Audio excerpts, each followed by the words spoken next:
ब्रह्मणे नमः। ब्रह्मणे नमः। ब्रह्मणे नमः। देखें भाग्य विधाता, देखें ये अज्ञात असुर न जाने किसके संकेत से ब्रह्मदेव की आराधना कर रहा है। मुझे तो पूर्ण विश्वास है कि ये अज्ञात असुर भगवान शिव की कृपा का संकेत है। ओम ब्रह्मणे नमः।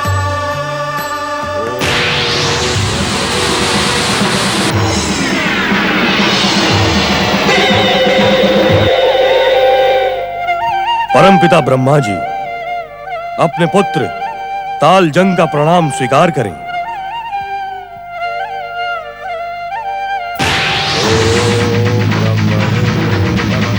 हमने तुम्हें सावधान किया था राहु कि तुम अपने स्वार्थ पर नियंत्रण रखो, अन्यथा तुम्हारा स्वार्थ ही तुम्हारे सर्वनाश का कारण बनेगा। पूर्ण बुद्धि राहु, जिसे तुम शिव कृपा का महान संकेत बता रहे थे, वो तो ब्रह्मा जी के जांग से निकला हुआ असुर तालजंग है। इसी कारण राहु, इसी कारण ये अपने तपस्या में सफल होकर भी ब्रह्मदेव से दैत्य जाति के उत्कर्ष का वरदान नहीं मांगेगा, तथा ये सदा सदा के लिए त्रिदेवों का भक्त बना रहेगा। ओम ब्रह्मणे नमः।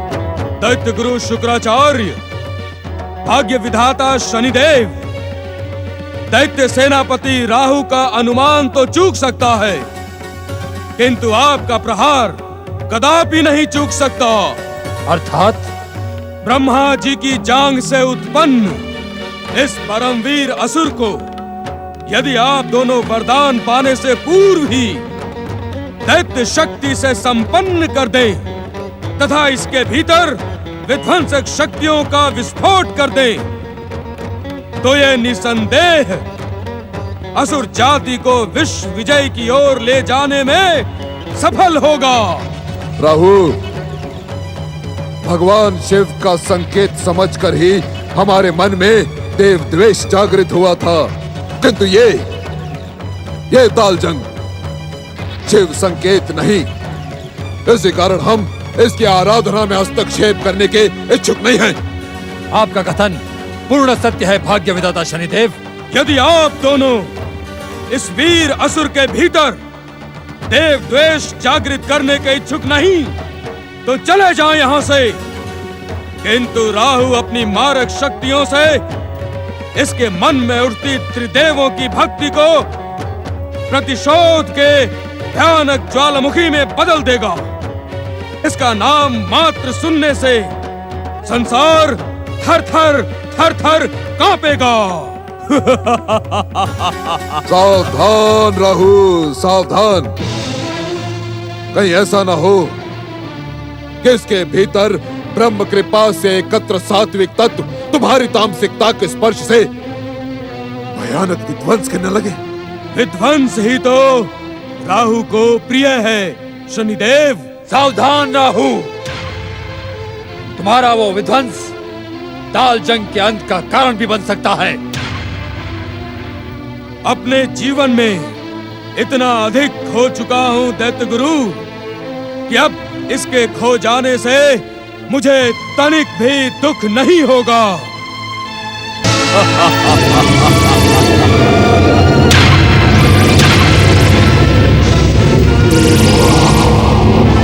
ओम ब्रह्मणे नमः।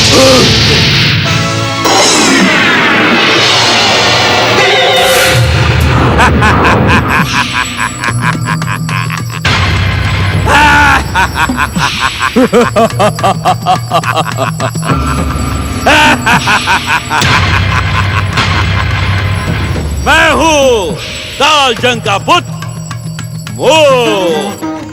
मैं देवताओं के अभिमान को चूर चूर कर दूंगा। संसार में दैत्य और असुर जाति का साम्राज्य होगा।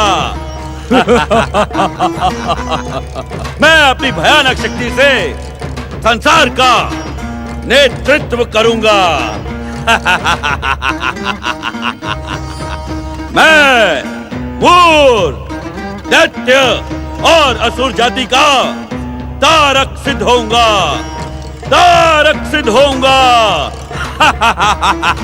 देखें, देखें दैत्य गुरु शुक्राचार्य, देखें, देखें भाग्य विधाता शनिदेव, देखें राहु का स्वार्थ अनुमान लगाने में कभी चूक नहीं करता। ये शिव कृपा का ही परिणाम है कि ताल जंग की मृत्यु के पश्चात इस मूर का उत्पन्न होना दैत्यों के आराध्य भगवान शिव का स्पष्ट संकेत है। सावधान दैत्य गुरु शुक्राचार्य, सावधान, सावधान भाग्य विधाता। दैत्य जाति के उत्थान के लिए भगवान शिव के संकेत की यदि आप दोनों इस प्रकार उपेक्षा करेंगे तो शिव का कोप आपको कदापि क्षमा नहीं करेगा। राहु, कहीं पुनः तुम्हारा स्वार्थ कुचक्र तो नहीं रच रहा? ये कुचक्र नहीं है दैत्य गुरु, ये सत्य है, परम सत्य।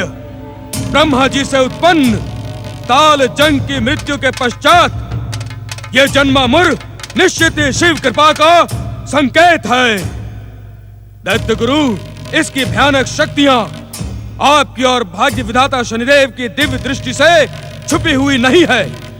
कहीं ऐसा न हो कि इसकी भयानक शक्ति विश्व विजय प्राप्त कर ले। अर्थात का अर्थ संभवतः आप सुन न सके शनिदेव। यदि दैत्यराज मुर ने आप दोनों की कृपा के बिना विश्व विजय प्राप्त कर ली तो संसार में आपकी विध्वंसक शक्तियों से भयभीत कौन होगा?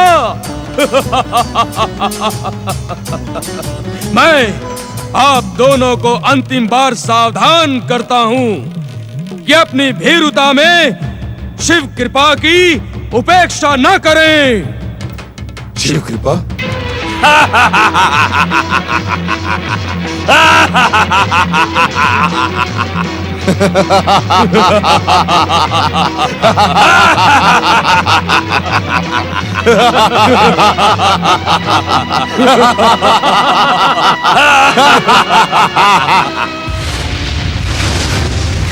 नारायण नारायण।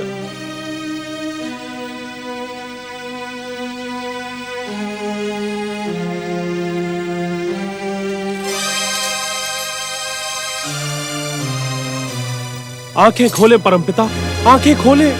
अनर्थ हो गया परमपिता, आंखें खोले।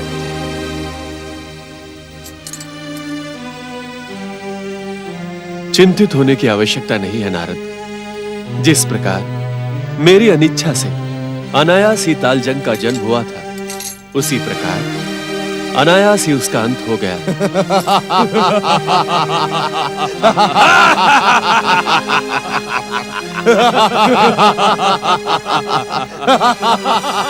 इन अट्टहास स्वरों को सुनकर चकित न हो नारद।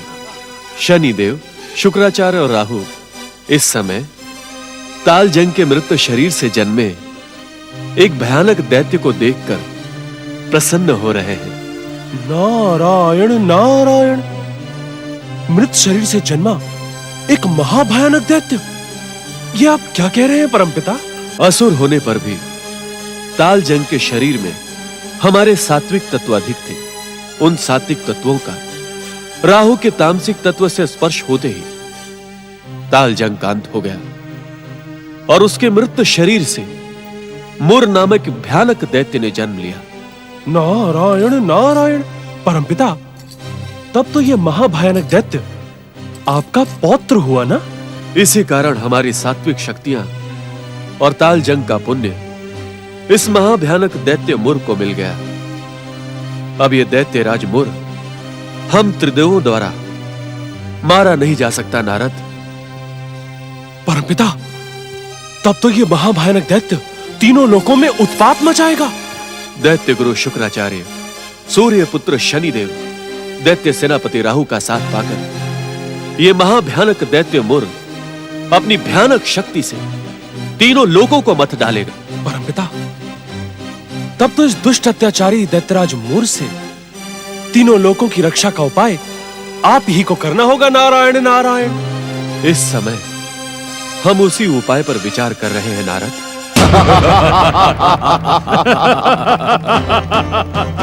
महाभयानक शक्तिशाली दैत्य मुर, तुम निश्चित ही शिव के संकेत हो। तुम्हारी भयानक शक्तियां देखकर मुझे विश्वास हो गया है कि ऐसी भयानक शक्तियां केवल और केवल शिव कृपा से उत्पन्न हो सकती हैं। तुम्हें देखकर मेरे भीतर की विध्वंसक शक्तियां जागृत हो रही हैं। दैत्य श्रेष्ठ मूर, तुम इस संसार के सबसे शक्तिशाली दैत्य हो। तुम्हें जन्म से ही अपार शक्तियां प्राप्त हैं। तुम अपने संकेत मात्र पर ही दैत्य और असुरों की विशाल सेना प्रकट कर सकते हो। दैत्य शिरोमणि मुर, तुम्हारे भीतर मेरी तामसिक शक्तियों के साथ ताल जंग की सात्विक शक्तियां भी सम्मिलित हैं। इस कारण तुम त्रिदेवों से अवध्य हो। चकित न हो दैत्य वीर मूर, तुम्हारी भयानक शक्तियों के सामने यह संसार माटी का खिलौना मात्र प्रतीत होगा। अपनी शक्ति का चमत्कार इस संसार में दिखाओ और तीनों लोकों पर दैत्य शक्ति की विजय का ध्वज फहराओ।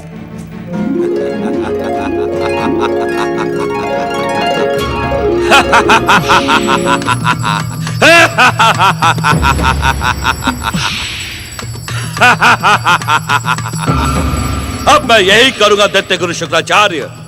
आपकी प्रेरणा, भाग्य विधाता शनि देव की कृपा और दैत्य सेनापति राहु के सहयोग से मैं दैत्य जाति का उत्थान करूंगा। दैत्य जाति का उत्थान।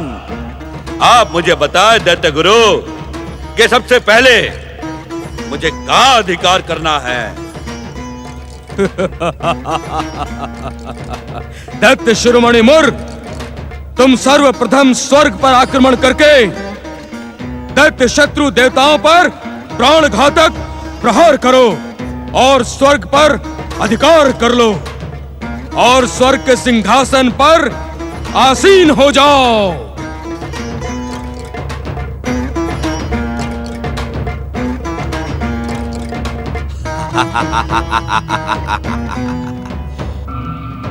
दैत्य और असुर सेना प्रकट हो।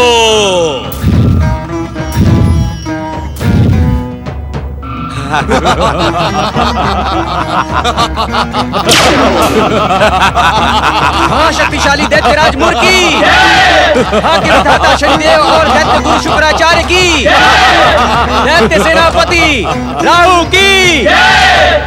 मेरी इच्छा और संकेत मात्र से प्रकट संसार के सर्वश्रेष्ठ असुर और दैत्यों, मेरी आज्ञा से स्वर्ग पर अधिकार कर लो। चलो।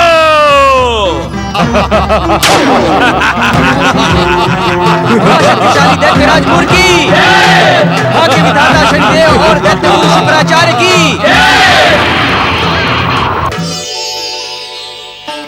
आप सबका यह सुझाव उचित है, उत्तम है, अति उत्तम है। देवराज इंद्र की जय हो। मूढ़ बुद्धि, क्या तुझे स्वर्ग की मर्यादा का ज्ञान नहीं है? क्या तुझे दिखाई नहीं पड़ रहा कि स्वर्गाधिपति देवराज इंद्र अपने देवगणों के साथ एक गंभीर विषय पर चर्चा कर रहे हैं? तूने स्वर्ग में प्रवेश करने का दुस्साहस कैसे किया? क्षमा करे देवराज, विषय ही कुछ ऐसा था। हमारे क्रोध से भयभीत होकर तू किस विषय की ओर संकेत कर रहा है दुष्ट? स्वर्गाधिपति, मेरुवन में ब्रह्मा जी की जांग से उत्पन्न जिस तालजंग की तपस्या को देखकर आप अस्वस्थ हो गए थे, वो क्या तालजंग को इतनी शीघ्र ही ब्रह्मा जी की कृपा प्राप्त हो गई? ब्रह्मदेव ने क्या वरदान दिया उस दुष्ट को? क्षमा करे देवेंद्र, ब्रह्मा जी का वरदान प्राप्त करने के लिए तालजंग अभी संसार में जीवित नहीं है। अर्थात दैत्य सेनापति राहु की तामसिक शक्तियों का स्पर्श मात्र से ही तालजंग का अंत हुआ। तुम धन्य हो दैत्य सेनापति राहु, तुमने स्वयं ही देव शत्रु का अंत कर दिया। हम प्रसन्न हैं। क्षमा करे देवेंद्र, तालजंग के अंत के साथ ही एक महाभयानक दैत्य मुर प्रकट हुआ है, जिसे अपने जन्म के साथ ही अनेक दिव्य शक्तियां प्राप्त हुई हैं।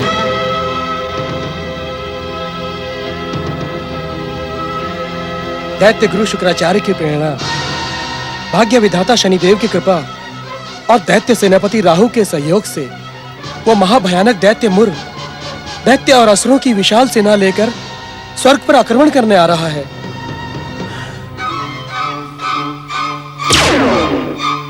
देवगणों, दुष्ट मूर को रोकने के लिए अपनी दिव्य शक्तियों का प्रयोग करो।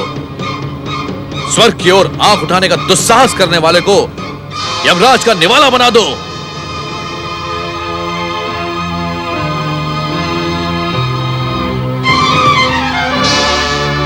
देवी शची, स्वर्ग का यह मनमोहक स्थान अब युद्ध क्षेत्र में बदल गया है। आप शीघ्र ही अदृश्य होकर किसी सुरक्षित स्थान पर पहुंच जाएं। मैं इन असुरों का सर्वनाश करके आपको स्वर्ग आमंत्रित करूंगा। जो आज्ञा स्वामी। दैत्यराज की, दैत्यराज की, दैत्यराज की, दैत्यराज की, दैत्यराज की, दैत्यराज की, दैत्यराज की।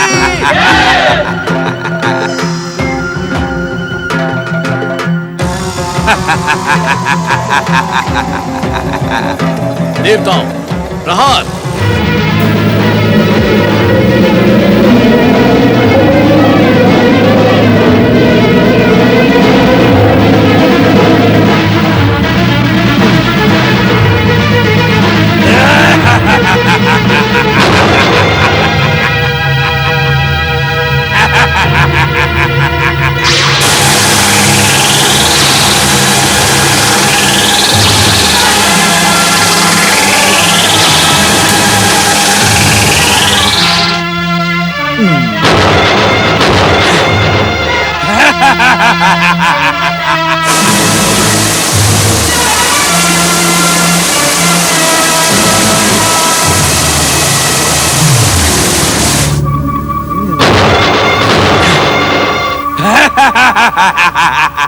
वज्र प्रकट हो।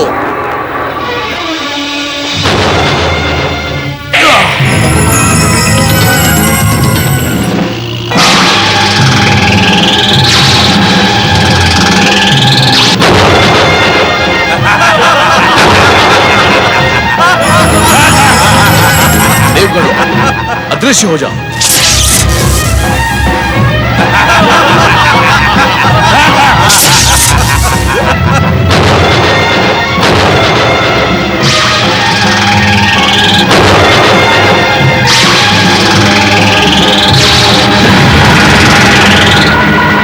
स्वर्ग के निर्बल देवता हमारी शक्ति के सामने तिनकों के समान उड़ गए। मैं संसार का सर्वश्रेष्ठ दैत्य वीर मूर हूं। शत्रुओं के लिए काल और काल से अधिक विकराल हूं। असुर वीरों, स्वर्ग पर अब हमारा अधिकार है, हमारा अधिकार। स्वर्ग चलो। परम शक्तिशाली दैत्यराज मूर्ति, स्वर्ग विजयी परम शक्तिशाली दैत्यराज मूर्ति, स्वर्ग विजयी परम शक्तिशाली दैत्यराज मूर्ति।